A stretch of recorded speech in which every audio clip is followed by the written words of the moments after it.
ნამდვილი გარღვევა რუსეთის ბალისტიკურ რაკეტებთან ბრძოლაში.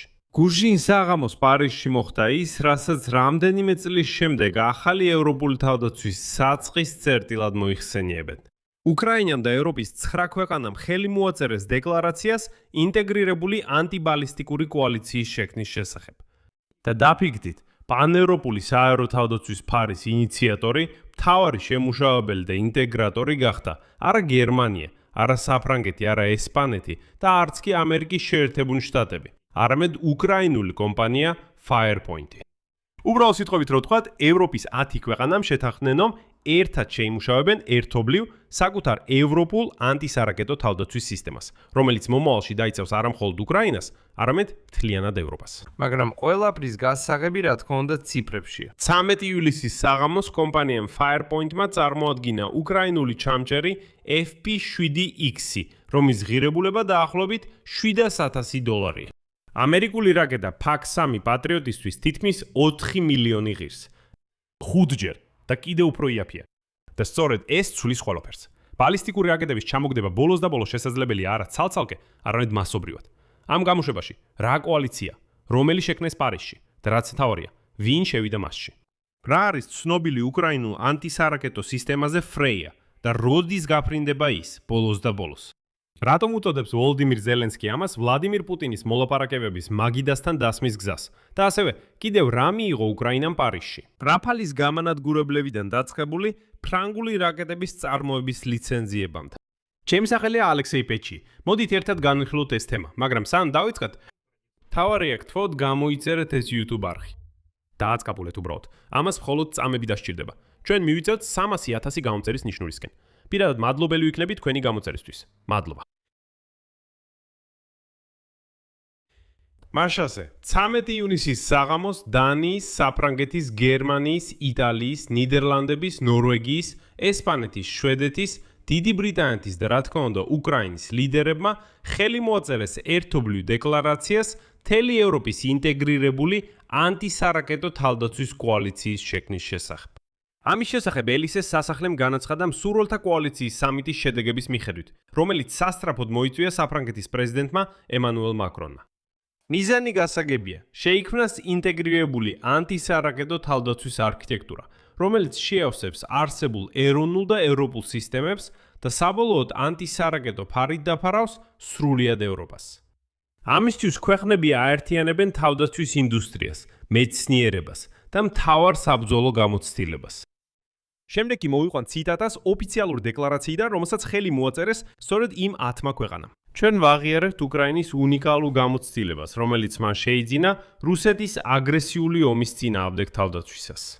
ეს არის აღიარება იმისა, რომ უკრაინა ერთადერთი ქვეყანაა მსოფლიოში, რომელიც ამჟამად ყოველღამე იგერიებს მასიურ ბალისტიკურ დარტყმებს და ასეთი გამოცდილება არავის აქვს. ნიშნავენია აღინიშნოს, რომ კოალიცია ღია რჩება სხვა ქვეყნებისათვის. უკრაინის საგარეო საქმეთა სამინისტროს ხელმძღვანელმა ანდრეი სიბიგამ უკვე მოუწოდა პარტნიორებს ევროკავშირის საბჭოში. ისინი აქტიურად შეუერთებიან კოალიციას.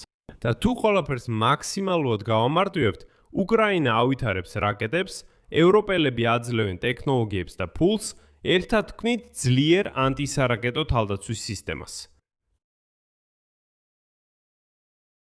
და სწორედ აქ სცენაზე გამოდის უკრაინული ანტისარაკეტო თავდაცვის სისტემა Freya. სხვათა შორის Freya სკანდინავიური ძლევამოსილი ომისა და მაგიის ქალღმერთია, ასევე სიყვარულის, სილამაზისა და ნაყოფიერების მფარველი. და სწორედ მსურველთა კოალიციის სამიტის წინ პარიზში კომპანიამ Firepoint-მა წარადგინა FP7X ტიპის ჩამჭერი რაკეტა. სწორედ ის, რომელსაც პატრიოტის შემცვლად მოიხსენიებენ.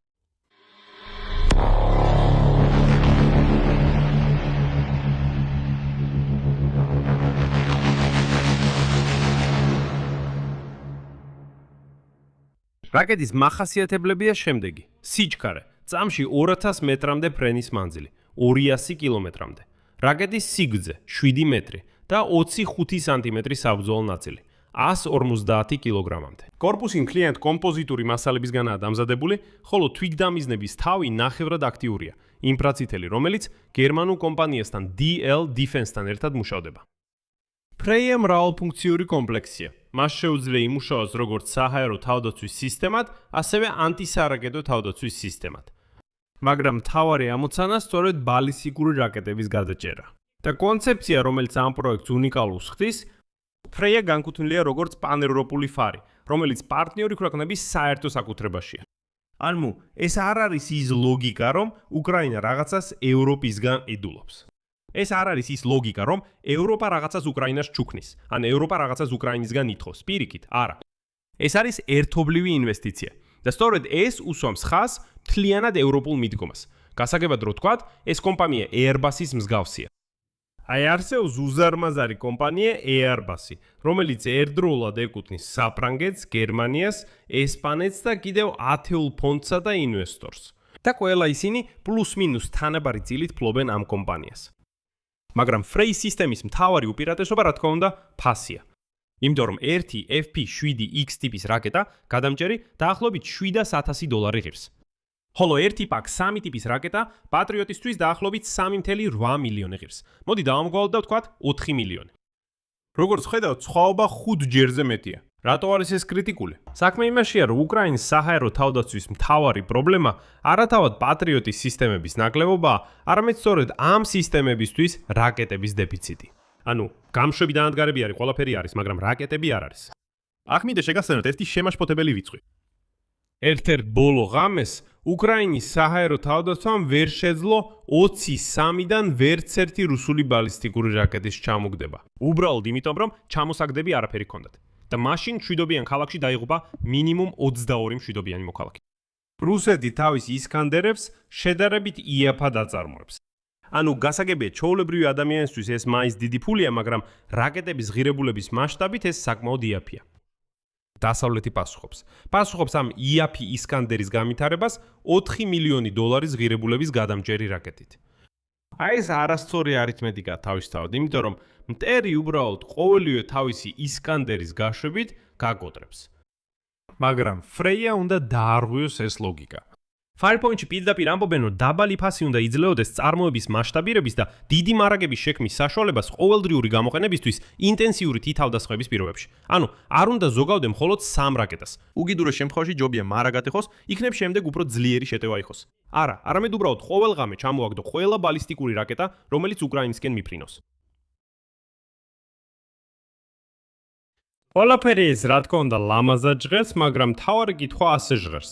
როდის გაფრინდება ეს ფრეია? და აქ არის ყველაზე იმედისმომცემი ნაწილი. ექსპერტები განმარტავენ, რომ ტექნიკური გადაწყვეტილებების მხრივ ყველაფერი საკმაოდ მარტივია. ევროპაში არის ყველაფერი საჭირო იმისთვის, რომ შეიკრას სარაკეტო კომპლექსი. და ევროპელებს მხოლოდ რაკეტა აკლიათ. აი მათ არ აქვთ საბუთარი ბალისტიკური რაკეტების გადამჭერი რაკეტა. და ასეთ სიტუაციაში რაკეტას უკრაინა აწუდის, იმიტომ რომ უკრაინას ეს გადამჭერი უკვე აქვს. ახალი ანტისარაკეტო თავდაცვის რადარები უკვე ცნობილია. ისინი უკვე არსებობს და ამ რადარების პროტოტიპები უკვე ტესტირდება უკრაინაში. დარჩა მხოლოდ პროგრამული უზრუნველყოფის დაწერა, რომელიც ყველა ამ კომპონენტს გააერთიანებს და გასარკვევია გამშვები დანადგარების საკითხი. ექსპერტების თქმით, ეს მხოლოდ რამდენიმე თვის საკითხია. ყოველ შემთხვევაში კომპანია Firepoint-ში ამტკიცებენ, რომ მთელი კომპლექსის, ანუ უკვე აწყობილი სისტემის გამოცდები შეიძლება უკვე ამ წლის ბოლომდე დაიწყოს. ანალიტიკოსები ხაზს უსვამენ, რომ პროექტ ფრეიაში ახლა უფრო მეტი პოლიტიკური საკითხია, ვიდრე ტექნიკური, რადგან ტექნიკურ საკითხებს უკვე სწრაფად გაართმევდნენ თავს. და სწორედ ამ პოლიტიკურ საკითხებს ხვედnen პარიზში 13 ივლისის საღამოს. თავად ზელენსკიმ განაცხადა, რომ არა გამოცდები, არამედ ფრეიას სისტემის პირველი გამოყენებაც შეიძლება 2026 წლის ბოლომდე მოხდეს. ზელენსკიმ სტრატეგიული მნიშვნელობა მაქსიმალურად პირდაპირ ახსნა. შემდეგ მისი ციტატა. რაც უფრო მეტი საშუალება ექნება უკრაინას რუსული ბალისტიკური რაკეტების ჩამოსაგდებად. მით უფრო მაღალი იქნება ალბათობა, რომ ვლადიმირ პუტინი მოლაპარაკებების მაგიდასთან დაждდება, რადგან მისი ბოლო არგუმენტი ამ ომში აღარ იმუშავებს. აი ეს არის არსი. ფრონტზე რუსეთი ჩიხშია. ობიექტურად მათ ბოლო თვეში ალბათ არა პირველად, მაგრამ ნამდვილად ერთ-ერთი შემთხვევა, როცა მათ უფრო ნაკლები დაიკავეს, ვიდრე დაკარგეს. ანუ აშკარაა, რომ ტერიტორიის დაკარგვა, ანუ ისინი წინ არ მიიწევენ, რუსეთის ეკონომიკა იწვის. ნავთობის გადამუშავება შეგახსენებთ, 2005 წლის დონემდე დაეცა. დაფიქრდით, პრაქტიკულად პუტინის მმართველობის მთელი პერიოდის განმავლობაში ნავთობის გადამუშავება ახლა ყველაზე დაბალ დონეზეა. ერთადერთი რაც პუტინს ამ ომში ჯერ კიდევ მუშაობს, ეს არის ბალისტიკური რაკეტები, რომლებსაც ის მშვიდობიან ქალაქებზე უშვებს. სამოქალაქო მოსახლეობის ტერორი, როგორც ზეწოლის მეთოდი, თან წინ თითქოს ზამთარია და ის ამას კარგად ხვდება. ამიტომაც თუ ვლადიმერ პუტინს ბალისტიკას წაართმევთ, მას საერთოდ აღარაფერი დარჩება. მაგრამ ეს ყველაფერი არ არის. ანტიბალისტიკური კოალიცია არ არის ერთადერთი შედეგი მსურველთა კოალიციის ხდომის. ემანუელ მაკრონმა განაცხადა, რომ უკრაინა მიირებს 16 რაფალის ტიპის გამანადგურებელს. ისინი შეიარაღებაში შევა 2028-2029 წლებში. აქ რომ თავიდანვე არ ჩავარდეთ სასწრაფეთაში, ეს თვითმფრინავები ჩვენთვის მანამდე არავის დაპირებია. გახსენებთ, რომ გასული წლის ნოემბერში ფრანგებთან იყო შეთანხმება, რომლის მიხედვითაც 2035 წლამდე უკრაინამ საფრანგეთისგან ჯამში უნდა მიიღოს 100 რაფალ F4 ტიპის თვითმფრინავი. გარდა ამისა, და ეს უკვე ნამდვილი გარღვევა, საფრანგეთი უკრაინას გადასცემს ლიცენზიებს ფრანგული მაღალი სიზუსტის იარაღის წარმოებაზე. კერძოდ ესენია ანტისაერო რაკეტები Aster 30, რაც განკუთვნილია საჰაერო თავდაცვის სისტემისთვის.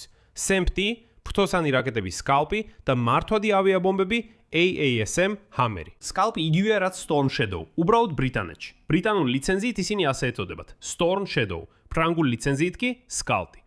და ეხლა ეს რაკეტები უკრაინას უკვე სრულად თავად შეიძლება აწარმოოს. ანუ ფრანგები გვაძლევენ ლიცენზიას და ამბობენ: "გთხოვთ, იმუშავეთ, ააშენეთ, შექმნით." და ამაში ევროპა, არ ვიცი, სამწუხაროდ თუ საბედნიეროდ, მაგრამ ევროპა მაინც იგივე მოხუცი ევროპა დარჩა, რომელიც ყოველთვის იცით ასე უკან იხურება. რა ხდება ვაშინგტონში? გახსოვთ, ოდესღაც შოლცზე ვიცინოდით. შოლცი გახსოვთ იყო ესეთი გერმანიის კანცლერი, რომელიც არ უნდოდა უკრაინისთვის ტანკების გადაცემა და ამბობდა, მოდი ჯერ ამერიკამ გადასცეს ტანკები, აბრამსები და მერე ჩვენ გადავცემთ ლეოპარდებს. ჯერ ამერიკამ გადასცეს რაღაც რაკეტები, მერე ჩვენ გადავცემთ. აი ისინი ყოველთვის ასე იქცეოდნენ, არაფერი შეცვლილა. ეხლა მოვიყვან ემანუელ მაკრონის ციტატას და მიხვდებით რატომ რეაგირებ ასე. აშშ-ის პრეზიდენტმა დონალდ ტრამპმა უკვე გამოაცხადა გადაწყვეტილება უკრაინაში პატრიოტისთვის განკუთვნილი გადამჭრელი რაკეტების წარმოების ნებართვის შესახებ. ჩვენი მხრიდან მივიღეთ გადაწყვეტილება Aster-ის რაკეტების ლიცენზირებული წარმოების შესახებ. რამდენიმე სხვა ქვეყანამაც მიიღო ანალოგიური გადაწყვეტილებები. ანუ დაწყებულია ჯაჭვური რეაქცია, როგორც ეს ადრე იყო. აშშ-მ გასცა ლიცენზია პატრიოტზე. საფრანგეთი აძლევს ლიცენზიას Aster-ზე, Scalp-სა და Hammer-ზე. Hammer-ი. და მალე ჩვენ კიდევ სხვა მსგავს ამბებსაც მოვისმენთ. ან შეიძლება არც მოვისმენთ სხვათა შორის. აქ უნდა ვივარაუდოთ ის ვარიანტიც, რომ ზოგი ქვეყანა ლიცენზიას ჩუმად გადასცემს. და ჩვენ ამას ფაქტის შემდეგ გავიგებთ. ანუ ფაქტობრივად, როცა უკვე კონკრეტული რაკეტები გაფრინდებიან რუსეთის მიმართულებით, დიდი ალბათობით შემდეგ გამოაცხადებენ, რომ ეს რაკეტები უკვე უკრაინაში იყო შექმნილი. იმიტომ რომ, თქვათ, პირობითად 2026 წლის 13 ივლისს ამ ქვეყანამ ლიცენზია უკრაინას გადასცა. ყველა მზად არ არის ეს საჯაროდ გააკეთოს. უკრაინა იარაღის მივრებიდან მის მწარმოებლად იქცევა. განსაკუთრებით აღნიშნავ, რომ მსურველთა კოალიცია ამჯერად უკვე 37 ქვეყანამდე გაიზარდა. პირველად შევერთდნენ მოლდოვა და ჩრდილოეთ მაკედონია. ასევე განიხილეს და დაადასტურეს ყოველწლიური მხარდაჭერა 70 მილიარდი ევროს ოდენობით. ეს ისაა, რაც ნატოს სამიტზე განიხილეს. 26 წელს 70 მილიარდი და 27 წელს მინიმუმ იგივე თანხა უნდა იყოს. ეს სუპერ სიახლეა, რადგან ეს ქმნის პროგნოზირებადობას. შენ გესმის, რის იმედი შეგიძლია მინიმუმ მაინც გქონდეს. გასვოთ ადრე ხდომები იყო რამშტაინი. ამ სტოებზე მაშინ რამშტაინზე გამოდიოდა ჯერ კიდევ მარკ მილი და ამბობდა: აბა, ვის რა აქვს? აი უკრაინა ჩამოვიდა საჭიროებების სიით. უკრაინა წერს სიას, ეს მჭირდება, ეს მჭირდებადება. და მარკ მილი მკითხა: ვის რა აქვს? ვინ რისი მოცემა შეუძლია? პროგნოზირებადობა 0 იყო. ანუ ჩვენ ვერ ხვდებოდით, არის, არ არის, მოგცემენ, არ მოგცემენ. აქ გაჩნდა პროგნოზირებადობა. ჩვენ კაფეოდ ვეუბნებიან. მინიმუმი რაც მიიღეთ არის 70 მილიარდი ევრო წელიწადში. ეს მხოლოდ ნატოს სტრუქტურებიდან არის. დიდი ბრიტანეთის პრემიერ-მინისტრმა კიივ სტარმერმა ცალკე გამოაცხადა, რომ ლონდონი უერთდება უკრაინისთვის სამხედრო დახმარების ევროპულ საკრედიტო პროგრამას, რომლის მოცულობა კიდევ 90 მილიარდი ევროა. და ყველაზე ხმაურიანი, ცეცხლის შეწყვეტის შემდეგ 25 სახელმწიფო მზად არის თავისი ძალები უკრაინაში გაგზავნოს. როგორც სტარმერმა განაცხადა, მოკავშირეები უკვე ახლად დაიწყებენ სამხედრო ცურთლებს უკრაინის მეზობელ ქვეყნებში, ამ მრავალეროვნული ძალების მოსამზადებოდ. და შემდეგი სხდომა მსურველთა კოალიციის სექტემბერში გაიმართება. საწყის ეტაპზე მინისტრების დონეზე გაიმართება, შემდეგ კი ზელენსკის თქმით, ლიდერების სხდომა უკვე კიევში ჩატარდება, გაგრძელება იქნება. მაგრამ მოდი პირდაპირ ღრუბლებში არ ავფრინდეთ. რა შეიძლება არასწორად წავიდეს? გულწრფელად ვთქვათ, Prior სისტემის გამოცდები წლის ბოლომდე არ ნიშნავს სერიულ წარმოებას წლის ბოლომდე. პროტოტიპსა და ევროპის თავზე სრულფასოვან ფარს შორის შეიძლება თვეები, ან თუნდაც წლები გავიდეს. ცხადია, ჩვენთვის მთავარი ისაა, რომ რაც შეიძლება მალე ამოქმედდეს ეს უკრაინაში. ევროპას შეუძლია დაიცადოს. მაგრამ რა თქმა უნდა, ძალიან მინდა შევცდე და ძალიან მაგარი იქნებოდა თუ ეს ყველაფერი პირდაპირ ერთ თვეში ამუშავდებოდა. გარდა ამისა, ეხლა უკვე 10 ქვეყანაა. აი ახ არის პრობლემა.